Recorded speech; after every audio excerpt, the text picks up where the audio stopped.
하이델베르크 교리 문답을 하심으로 주님의 수세 주일 예배로 나아갑니다. 살았으나 죽었으나 당신의 유일한 위로는 무엇입니까? 살았으나 죽었으나 나의 몸과 영혼은 나 자신의 것이 아닙니다. 나의 몸과 영혼은 나의 신실하신 구주 예수 그리스도의 것입니다.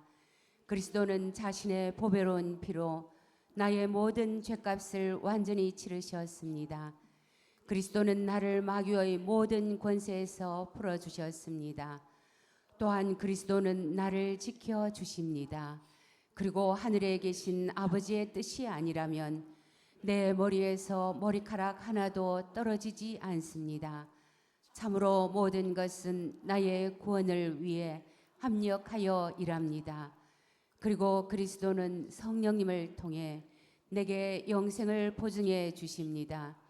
또한 그리스도는 이제부터 진심으로 기꺼이 그리스도를 위해 살도록 나를 준비시키십니다.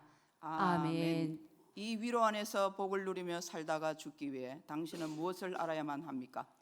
다음 세 가지를 알아야만 합니다.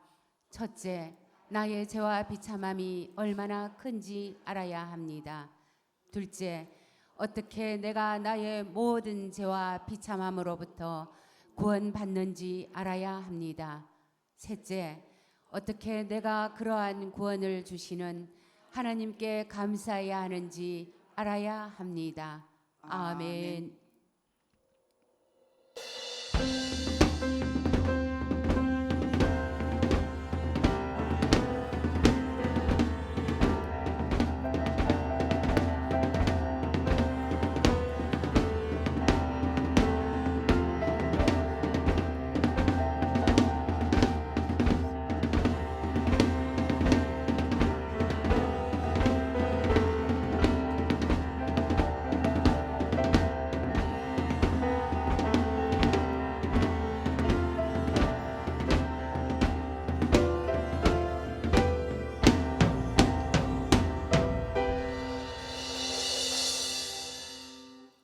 예수께서 세례를 받으시고 곧 물에서 올라오실새 하늘이 열리고 하나님의 성령이 비둘기같이 내려 자기 위에 임하심을 보시더니 하늘로부터 소리가 있어 말씀하시되 이는 내 사랑하는 아들이요 내 기뻐하는 자라 하시니라.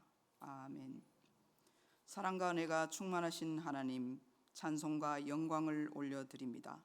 오늘은 예수님께서 하나님의 뜻을 이루기 위하여 순종하며 세례 받으신 것을 기념하는 주일입니다. 예수님께서 하나님의 뜻에 온전히 순종하셨던 것처럼 저희도 오직 하나님의 말씀에 순종하는 마음으로 살게 하옵소서. 교회가 교회되게 하시며 주님의 통치를 받으며 서로 한 마음으로 연합하게 하옵소서. 연약한 지체들을 섬기며 감싸주며 위로하며 필요한 것을 공급하며 주님께서 우리를 사랑하신 것처럼 서로 사랑하게 하옵소서. 각자의 맡은 직분에 최선을 다하며 자신은 십자가 뒤에 감추며 오직 주님의 영광만 드러내게 하옵소서. 우리 구세주 예수님의 이름으로 기원하옵나이다. 아멘. 찬송가 210장을 부르겠습니다.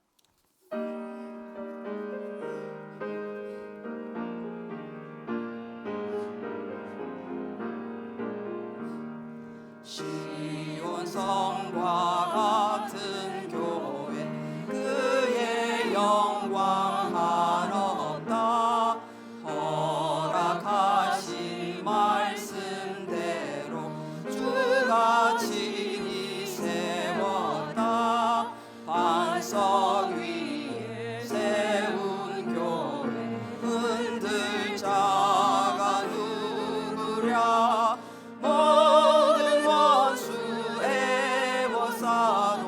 아무 근심 없도다.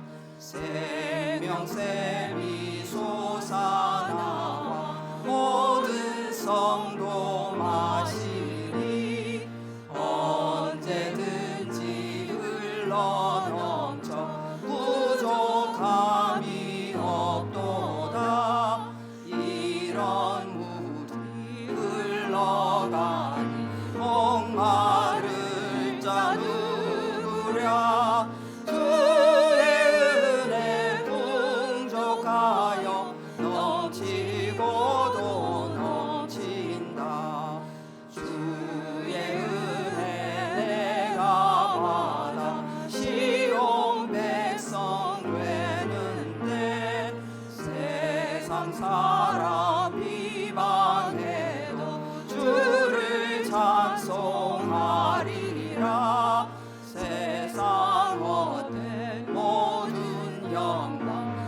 아침 안개 같으나 주의 자녀 아들 복은 영원 무궁하도다.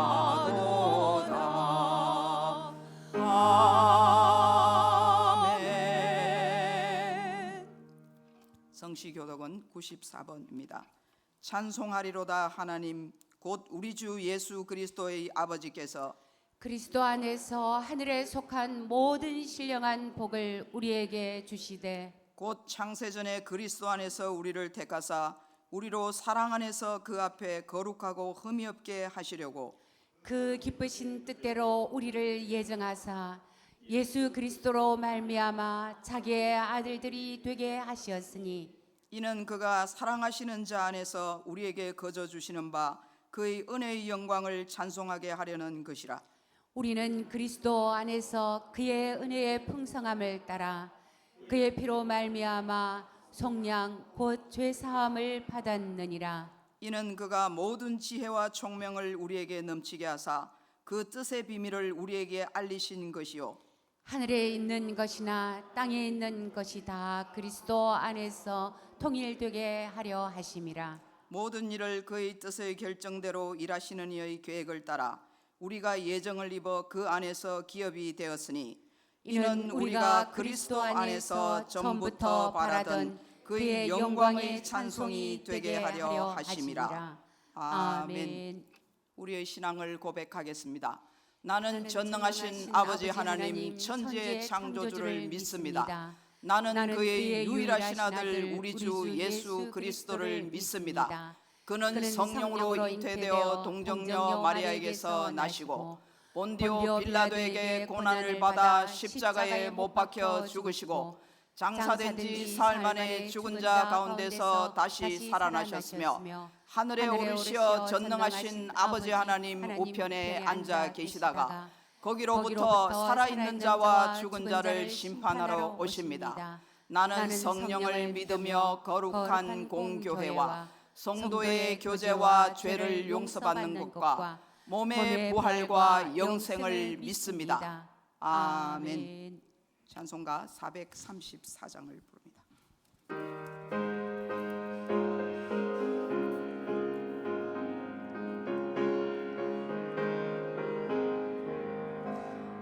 귀하신 친구 내게 계시니 나 주 안에 늘 기쁘다. 그 피가 내 죄 씻으셨으니 나 주 안에 늘 기쁘다. 나 주 안에 늘 기쁘다. 나 주 안에 늘 기쁘다. 주 나와 늘 동행하시니 나 주 안에 늘 기쁘다. 주 내 짐 대신 지시었으니 나 주 안에 늘 기쁘다. 그 생명 버려 나를 구하니 나 주 안에 늘 기쁘다. 나 주 안에 늘 기쁘다. 나 주 안에 늘 기쁘다. 주 나와 늘 동행하시니 나 주 안에 늘 기쁘다. 주 은총 매일 내게 더하니 나 주 안에 늘 기쁘다. 그 악한 죄악에서 지키니 나 주 안에 늘 기쁘다. 나 주 안에 늘 기쁘다. 나 주 안에 늘 기쁘다. 주 나와 늘 동행하시니 나 주 안에 늘 기쁘다.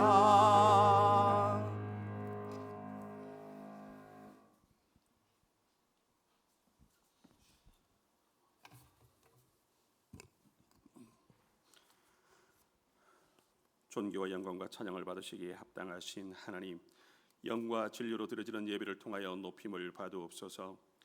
이 시간 하나님의 지혜와 생명의 말씀을 듣고 주의 영광을 배웁기를 사모하며 예배로 나아가오니 주님 임재하사 저희를 만나 주옵소서. 우리 죄를 위해 삼위일체의 하나님께서 영적 분리를 당하시고 성부 하나님으로부터 외면당하셨던 십자가 고난을 통해 죄 사함의 면책과 구원의 은혜를 베풀어 주시니 감사를 드립니다. 한량없는 은혜를 입었음에도 여전히 바리새인들과 같은 외식과 율법에 매여 우리 믿음은 화석화되길 고집하였음을 용서하옵시고, 날마다 자기를 부인하며 자신의 십자가를 지고 주님을 따라 말씀과 삶이 분리되지 않는 일체의 삶을 살게 하옵소서. 더불어 우리를 지으신 목적에 합당한 삶으로 인도하사 빛과 소금으로 사명을 감당하며 거룩하고 신실한 성전으로 세워지게 하옵소서. 주의 몸된 교회를 사랑하시는 하나님, 장생포 교회가 거룩한 공동체로 하나님의 명령을 준행하며 계명과 율례와 증거를 지켜 부흥과 형통의 복을 받게 하옵소서. 영적으로 혼탁한 세대에 물들지 않고 날마다 말씀과 기도로 거듭나 거룩과 경건을 회복한 교회로 세워지길 원하오니 우리의 힘과 능력이 아니라 오직 성령의 충만을 통하여 거룩을 회복시키사 그리스도의 푸른 계절이 임하게 하옵소서. 무엇보다 구원의 확신 가운데 담대히 일어나 빛을 발하는 굳건한 믿음 주시길 간구하오니 새해에는 성령 충만 가운데 순종과 헌신의 결단을 하며 주님의 부르심에 응답하게 하옵소서. 더불어 성령을 거스르는 자아 중심적이고 외식하는 습관을 버리고 성경과 율법을 완성하신 예수로 말미암아 복음의 자유를 누리는 증거하는 결단 있게 하옵소서. 주님께서 저희를 재직들로 불러 세워 주시고 각자에게 합당한 직분을 맡겨 주셨사오니 생명을 다하여 지키고 감당하게 하옵시되, 올해를 마감할 때에는 저희의 행함대로 판단하사 악하고 게으른 자의 죄를 정하여 그물에 돌리시되 자비를 베풀어 주옵시고, 충성되고 의로운 자는 의로운 대로 갚아 주옵기를 기도하고 다짐하며 결단하는 믿음 주옵소서. 새해에는 부흥을 위한 마지막 준비를 마치고 내실 있는 부흥으로 나아가는 교회 되게 하옵소서. 더불어 이직의 복음에 등대되어 택하신 자녀들을 모두 구원케 하며 나라와 민족과 온 땅과 열방을 향한 복음의 도구가 되게 하옵시고, 육신이 쇠하고 연약한 낙심한 지체들을 주의 강한 손으로 붙드사 구원의 기쁨 가운데 영생의 삶을 살게 하옵시며, 병들고 상한 자녀들을 불쌍히 여기사 치유하옵시고 회복시키사 이전보다 더 강건케 하옵소서. 어리고 연약한 자녀들이 주의 말씀으로 양육되며 고령의 부모님은 영육으로 강건케 하사 주의 평안 가운데 장수하게 하옵소서. 단위에 세우신 목사님께 성령 충만케 하사 맡기신 사역을 온전히 감당하며 주의 영광을 드러내는 귀하고 거룩한 종으로 세워 주옵소서. 이 시간 그 입술을 통하여 지혜와 능력의 말씀을 듣게 하심이 복되고 복되게 하사 깨닫고 실천하여 거룩하고 풍성한 결실을 맺게 하옵소서. 예배를 방해하는 모든 악의 충동을 막아 주옵시고 삼위일체의 하나님 홀로 영광 받으옵소서. 예수님의 이름으로 기도드립니다. 아멘.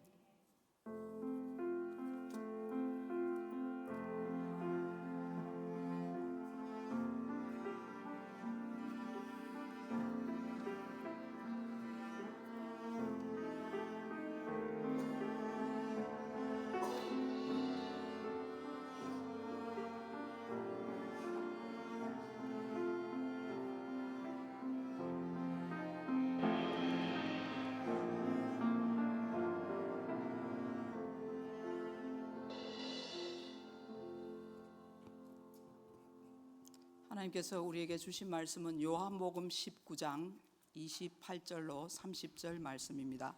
신약성경 181면에 있는 요한복음 19장 28절로 30절 말씀을 한 목소리로 합독하시겠습니다. 그 후에 예수께서 모든 일이 이미 이루어진 줄 아시고 성경을 응하게 하려 하사 이르시되 내가 목마르다 하시니 거기 신 포도주가 가득히 담긴 그릇이 있는지라.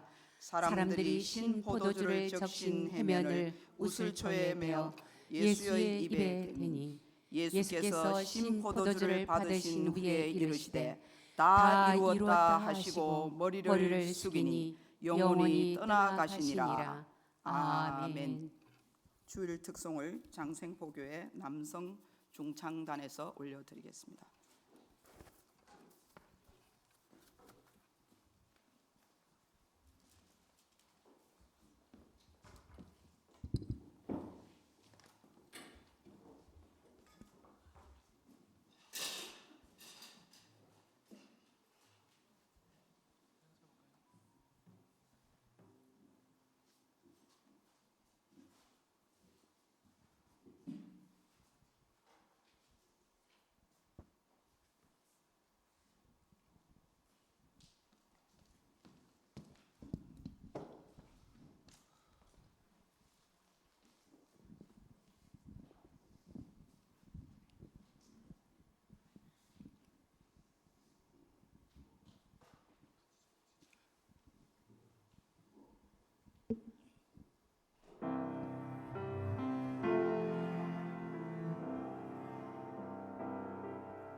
하나님의 자녀니 하나님이 기르시네 너는 두려워 말아라 주께 너를 지키리 담대히 길을 걸으라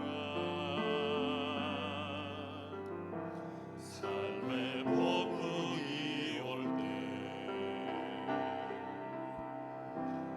너는 낙심하지 말라 주께서 인도하시니 두려워 말아라 담대히 길을 걸으라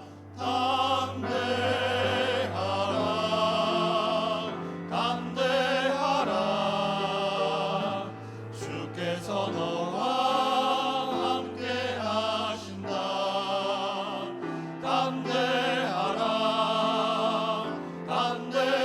담대하라 주께서 너와 동행하신다.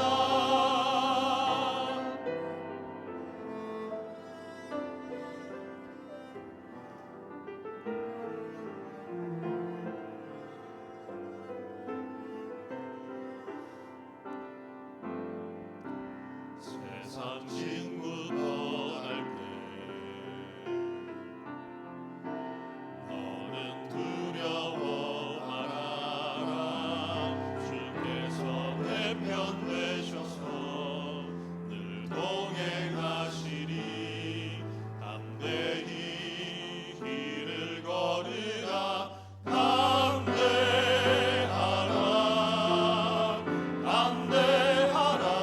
담대하라 주께서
전쟁이 발생했는데 우리 편이 다 죽게 생겼습니다.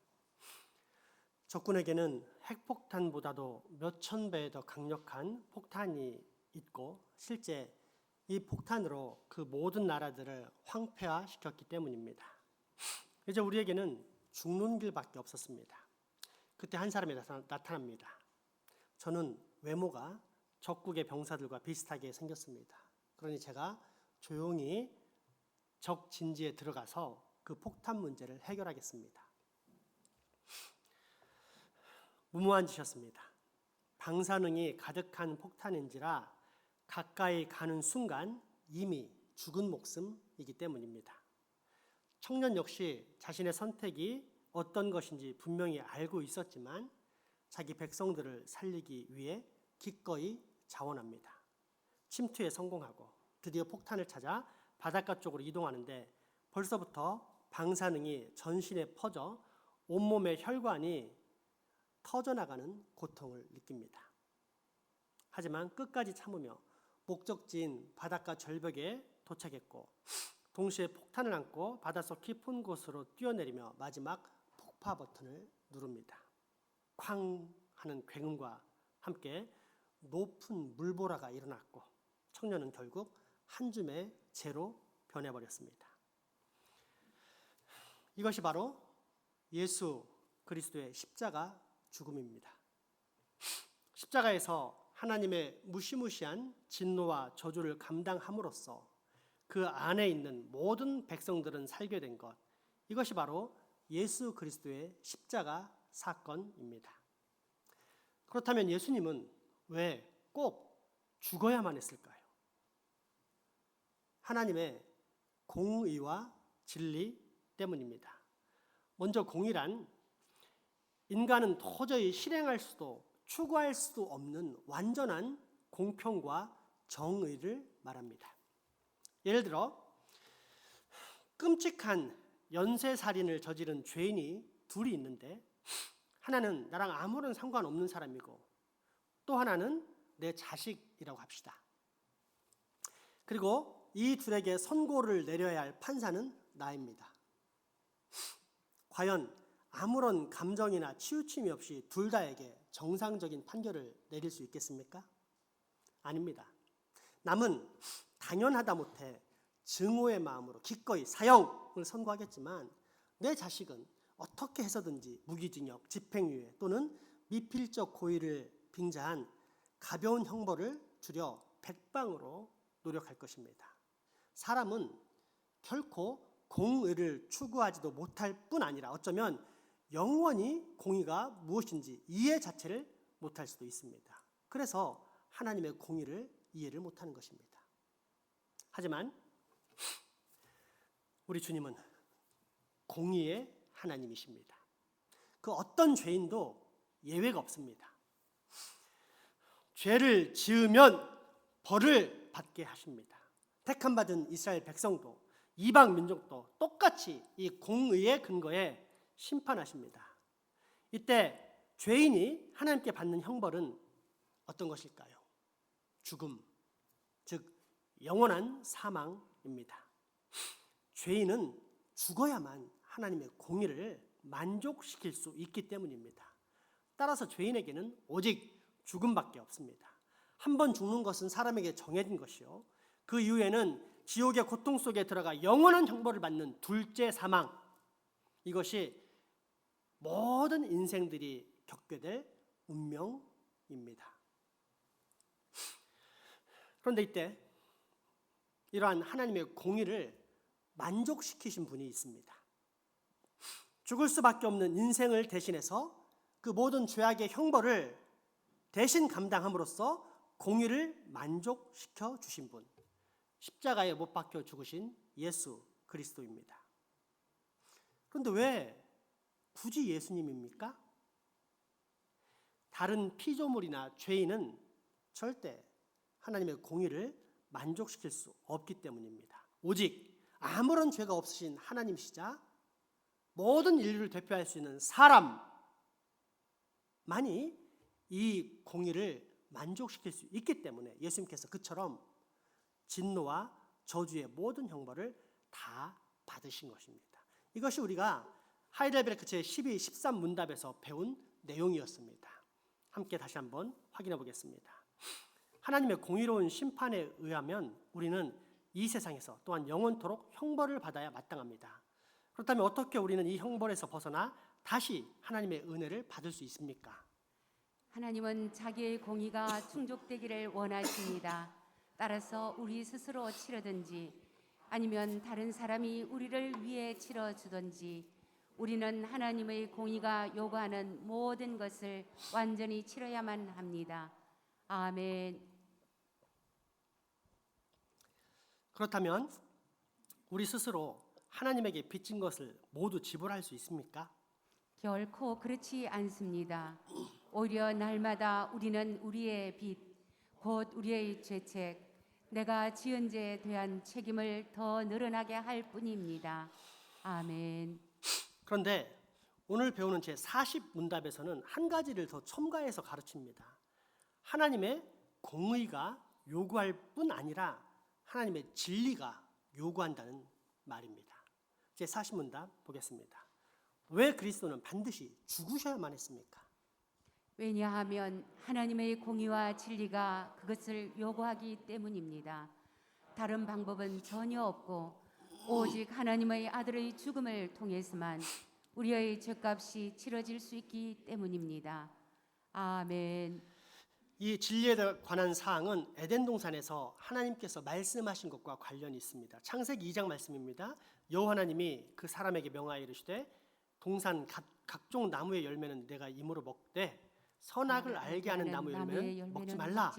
내가 먹는 날에는 반드시 죽으리라 하시니라. 아멘. 하나님께서는 사람을 만드시고 다 주셨습니다.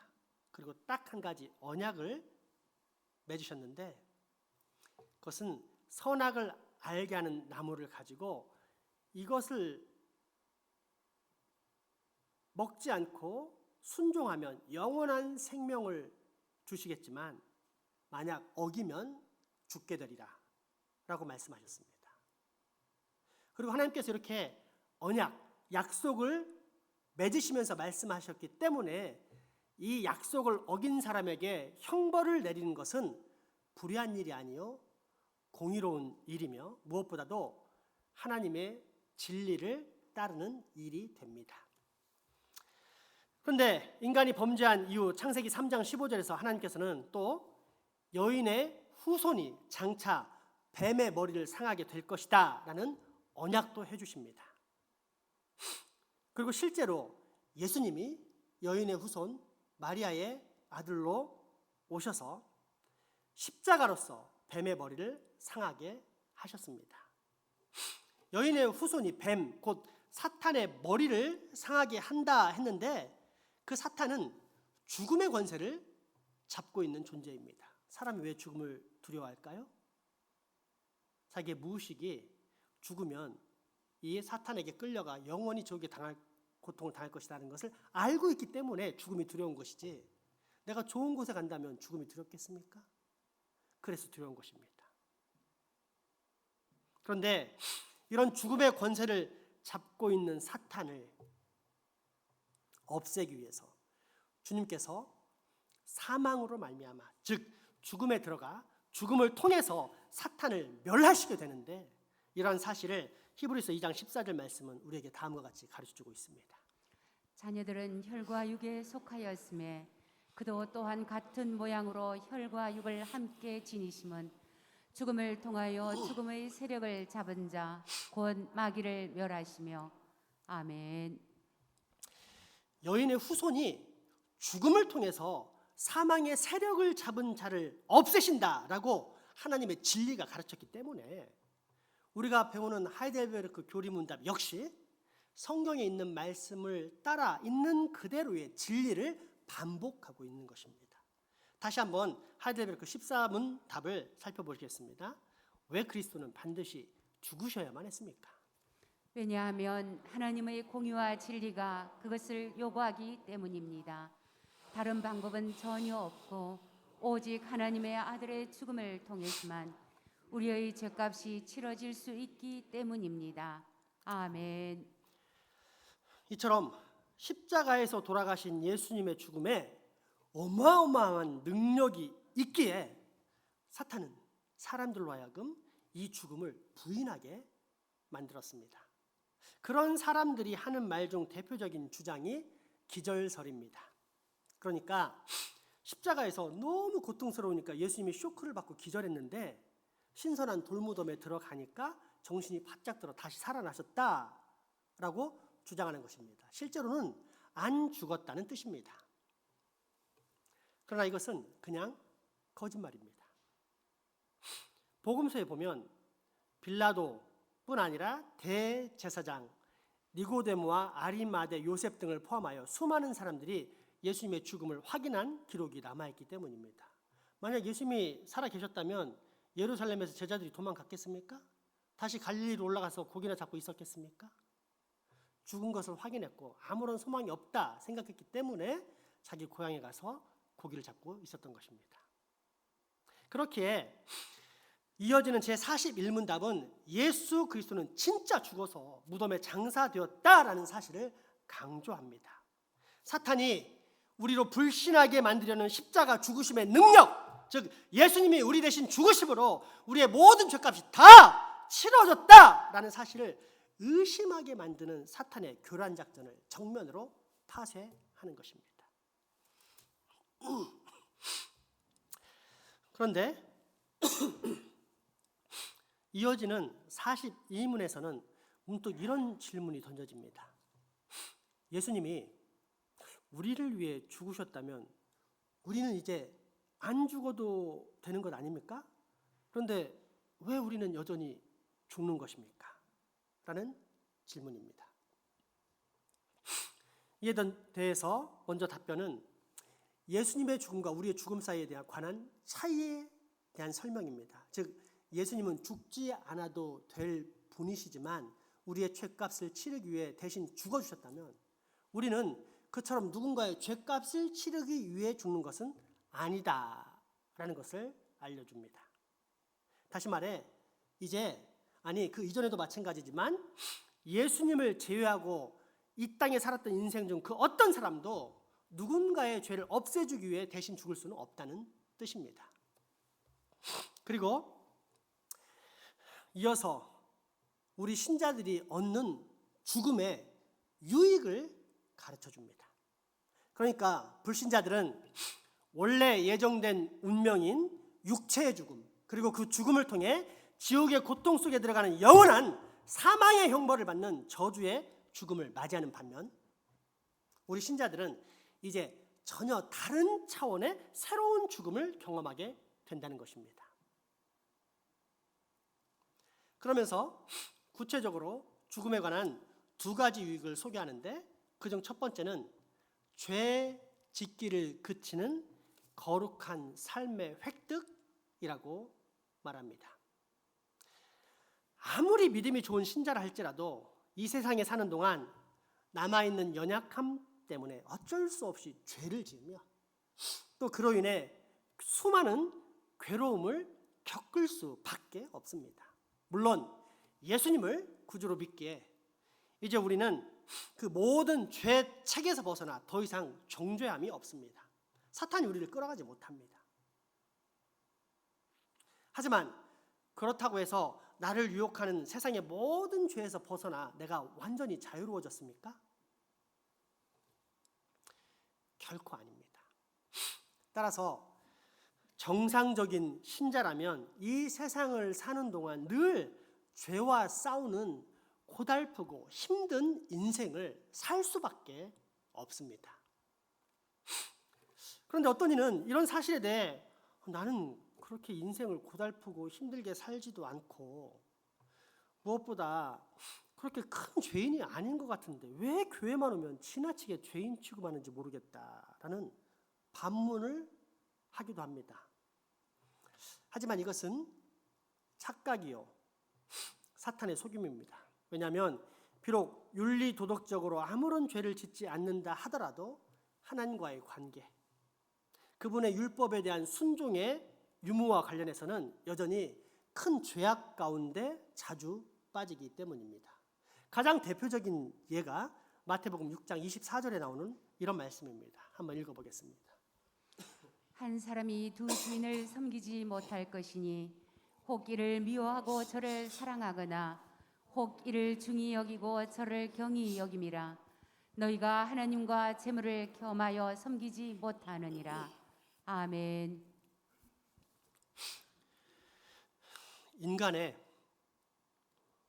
본성을 꿰뚫는 정말 탁월한 말씀, 역시 하나님의 말씀입니다. 어떤 이는 성적인 면에서 담담할 수 있습니다.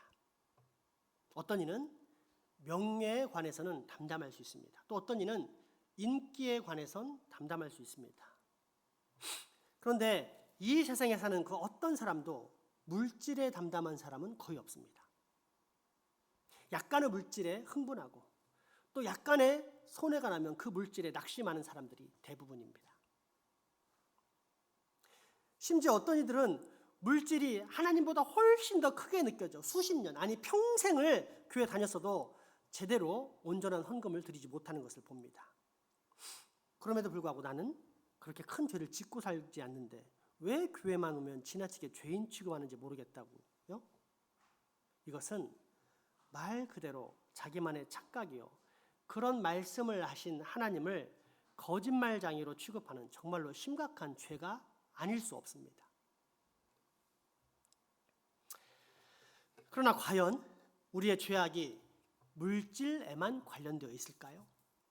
날마다 솟구치는 그리고 요동하는 성적인 욕망, 외도와 불륜을 야릇한 낭만처럼 생각하며 은근히 추구하는 나의 내면은 죄가 없습니까?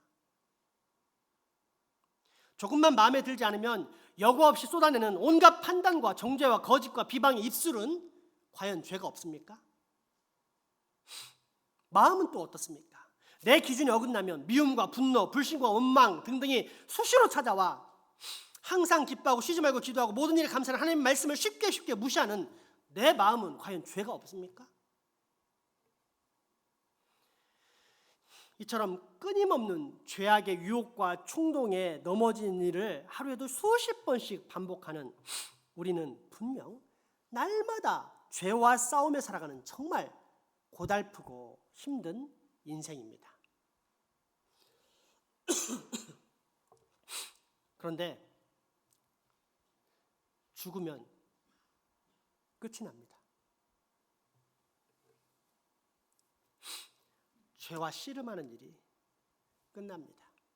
죽으면 우리 주 하나님이 계신 곳에 가서 하나님을 모시며 영원한 평강과 안식 가운데 살아가는 것입니다. 그렇게 신자는 죽음이 더 이상 공포의 대상이 아닌 복음, 즉 기쁘고 행복한 소식이 되는 것입니다. 하지만 불신자, 이 세상에 도취된 사람, 이 세상의 삶이 전부인 사람은 죽음을 두려워합니다. 그것도 죽을 정도로 무시무시하게 두려워합니다. 왜일까요? 재산이나 명예, 지위뿐 아니라 사랑하는 가족을 잃는다 생각하기 때문입니다. 자기가 이 세상에서 애써 추구하여 얻은 모든 것을 잃기 때문입니다. 죽음으로써 모든 관계가 끊어지는데 신자의 소망과 달리 불신자들은 다시 만날 희망이 없기에 결국 죽음이라는 어려움을 해결할 길 자체가 없는 것입니다. 때문에 불신자들에게 죽음이란 말 그대로 무시무시한 공포 그리고 절망일 뿐입니다. 그러나 이 세상에서 사는 것을 죄와 싸우는 것으로 생각하고 늘 예수님을 의지하면서 살아온 신자들은 죽음에서 큰 위로를 얻습니다. 즉 이 세상을 살아가면서 주님의 말씀에 참된 위로를 얻으며 살았던 사람은 죽을 때에도 죽음이 주는 유익, 다시 말해 죄 지키를 그치는 거룩한 삶을 드디어 획득하게 되었다라는 사실로 인해 더욱더 큰 위로를 받게 되는 것입니다. 이것이 신자가 얻는 죽음의 유익입니다. 둘째, 신자가 죽음을 통해서 얻는 유익, 그것은 영생에 들어가는 것입니다. 신자가 죽을 때 영혼과 육신이 분리되지만 그 영혼은 영원한 생명을 얻는 데로 들어갑니다. 성경에서 생명은 하나님과 교제를 나누는 것인데 죽으면 그대로 끝나는 것이 아니라 하나님과 영원한 교제를 나누는 상태인 영생으로 들어간다는 뜻입니다. 물론 영원한 생명이신 예수님을 알고 믿은 후에는 예수님과 교제하는 상태로 살기에 이 땅에서도 영생을 누리며 살고 있는 것이지만 완전한 영생은 결국 신자가 죽은 뒤에 맞이할 수밖에 없다는 뜻입니다. 대표적인 예가 부자와 거지 나사로의 비유입니다. 거지 나사로는 죽은 후에 아브라함의 품에 편히 쉬었습니다. 하나님과 거룩한 교제를 누렸습니다. 거지 나사로의 영혼이 하나님과 누리는 그러한 교제를 잘 표현하는 것이 낙원에서 하나님을 뵙고 사는 것, 즉 하나님과 거룩한 사귐 가운데 살아가는 것인데 42문답은 이러한 삶을 죽음으로 말미암아 얻게 되는 영원한 생명이라는 말로 표현합니다. 42문답 함께 보겠습니다. 그리스도는 우리를 위해 죽으셨습니다. 그렇다면 왜 우리는 여전히 죽어야만 합니까? 우리가 죽는 것은 우리의 죄값을 치르기 위해서가 아닙니다. 그 대신 그것은 죄를 짓는 것을 그치고 우리가 영원한 생명으로 들어가는 것입니다. 아멘. 아멘. 그렇습니다. 우리 주님께서 죽으신 십자가의 죽음이 바로 이러한 영생, 영원한 생명의 통로였습니다. 때문에 주님은 성부 하나님의 진노와 저주를 받고 또 버림받고 외면당하는 것이 너무나도 고통스러워 겟세마네 동산에서 3번씩이나 이 잔을 옮겨달라라고 간구했음에도 불구하고 정작 십자가 죽음이 다가오자 기꺼이 그 죽음을 받아들이셨습니다. 하나님의 그 모든 진노와 죄악의 형벌을 다 감당하셨습니다. 왜일까요? 그래야만 내가 살기 때문입니다. 그래야만 하나님의 백성들이 살기 때문입니다. 예수님이 죽어야만 예수 안에 있는 백성들이 죽음을 이기고 결국 영원한 생명에 들어갈 수 있기 때문입니다. 이 사실을 너무도 잘 아셨습니다. 때문에 주님은 그처럼 기꺼이 십자가에 올라가시어 하나님께서 뜻하신 모든 사랑의 계획을 성취하셨습니다. 다른 말로 말하자면 죽을 수밖에 없는, 지옥으로 갈 수밖에 없는 당신의 백성들에게 영원한 생명의 통로를 만들어 주신 것입니다. 다 이루신 것입니다. 그렇게 주님은 가쁜 숨을 몰아가시면서도 십자가에서 마지막에는 기쁨으로 이렇게 말씀하셨습니다. 오늘 본문 요한복음 19장 28절에 30절까지 말씀입니다.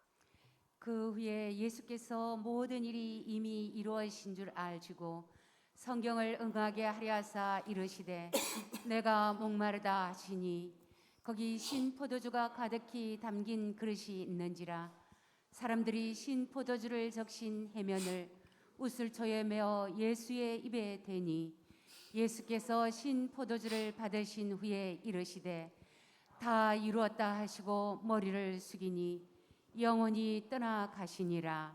아멘. 뭐라고 하셨습니까? 다 이루었다. 다 이루신 예수님 때문에 우리는 그 예수님의 공로를 받아 영원한 생명에 들어가게 되는 것입니다. 그러므로 여러분, 나는 나름 괜찮은 기독교인이라는 생각 속에 빠지는 종교성에 만족하지 마십시오. 그런 착각에 절대 의존하지 마십시오. 대신 예수 그리스도를 믿으십시오. 예수님의 죽음으로 말미암아 내가 살았고 또 영생을 얻게 되었다는 사실을 꼭 믿으십시오.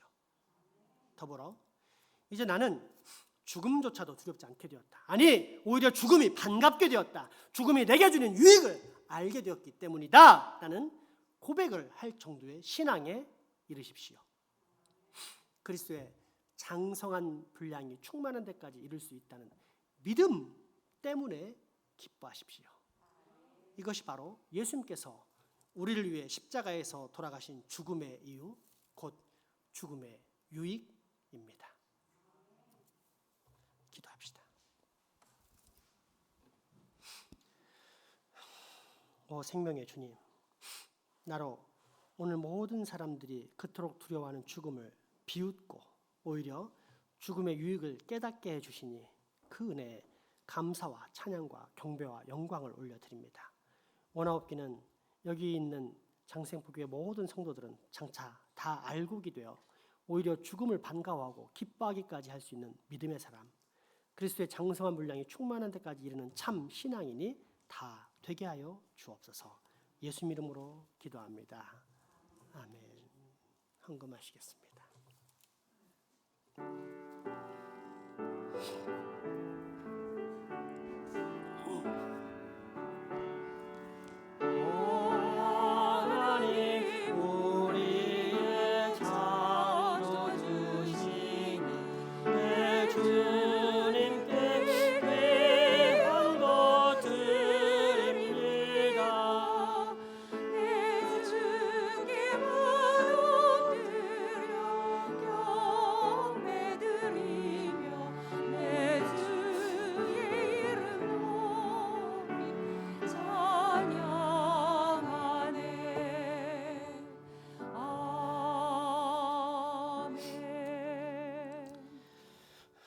나의 작은 신음 하나까지도 들으시고 응답하신 아버지 하나님, 그 은혜 감사하여 오늘도 우리의 마음과 정성을 올려드립니다.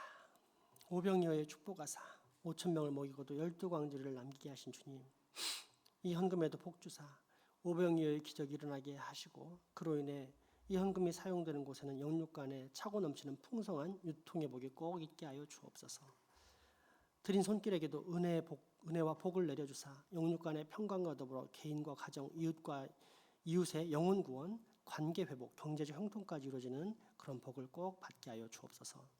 특별히 우리 교회 성전 건축을 위해 기도하오니 주님, 이 혼란한 상황과 많은 어려움 가운데서도 세상의 유혹과 충동에 빠져 쾌락에 헤매거나 또는 정반대의 낙심에 빠져 헤매이는 영혼은 절대 없게 하시옵소서. 대신 늘 기도와 전도, 찬양과 말씀 등 우리 주님께 주신 모든 은혜의 수단을 활용함으로 우리 교회에 있는 성도들은 모두 다 반드시 하나님의 거룩한 성전을 건축할 수 있게 하여 주옵소서.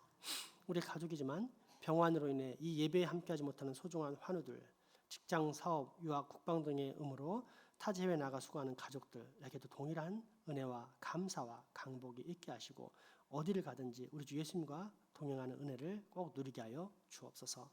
이 지역사회의 불쌍히 여기사 이곳에 주께서 오랜 동안 기다리시며 택한 백성들 꼭 빨리 교회로 나와 예수 그리스도를 구주 영접하고 구원받고 평안과 기쁨을 누리는 역사가 있을 수 있도록 이 장생포 지역을 크게 축복하여 주시옵소서. 예수 이름으로 기도합니다. 아멘.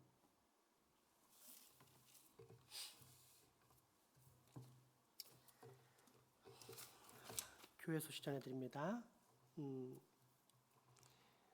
남성 중창단 오늘 새해 들어 처음 들으셨는데 남성 중창단은 남성은 누구나 다 가능합니다.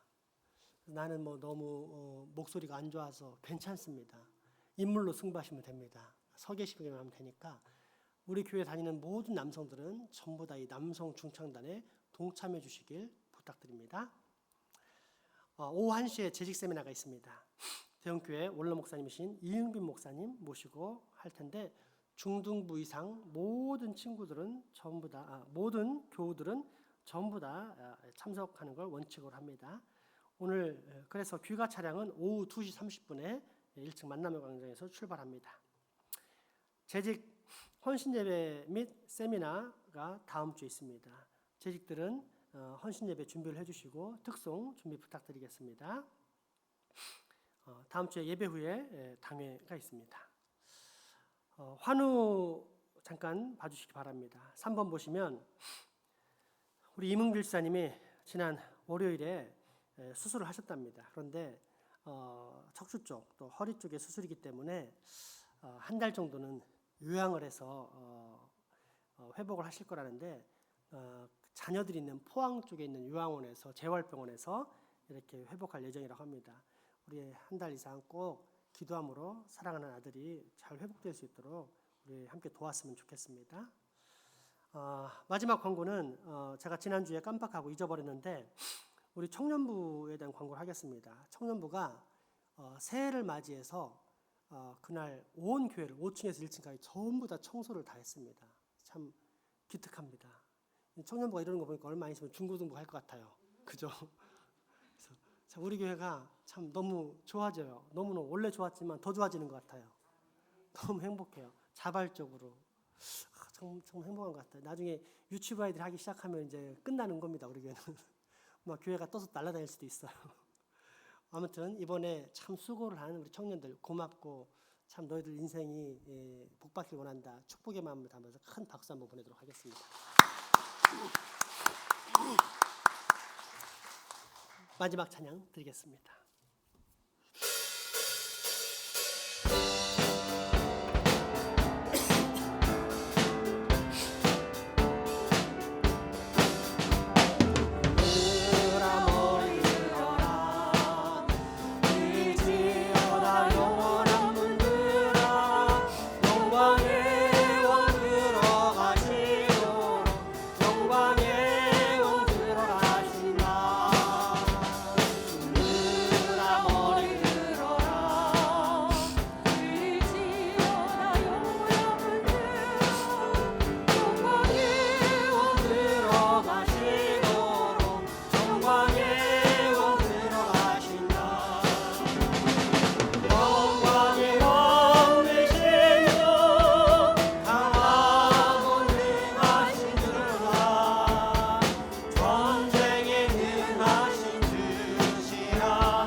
우리 주 예수 그리스도의 은혜와 하나님의 크신 사랑과 성령님의 교통하심이 이제 후로 믿는 자에게는 죽음까지도 선물임을 깨닫고 죽음을 두려워하는 불신자들과 달리 오히려 죽음을 반가워하며 기다리며 살겠다라고 다짐하고 결단하는 여기 모인 모든 주의 자녀들의 머리 위와 가정, 이웃 그리고 후손들에게 지금부터 영원토록 함께 하시기를 간절히 축원하옵나이다.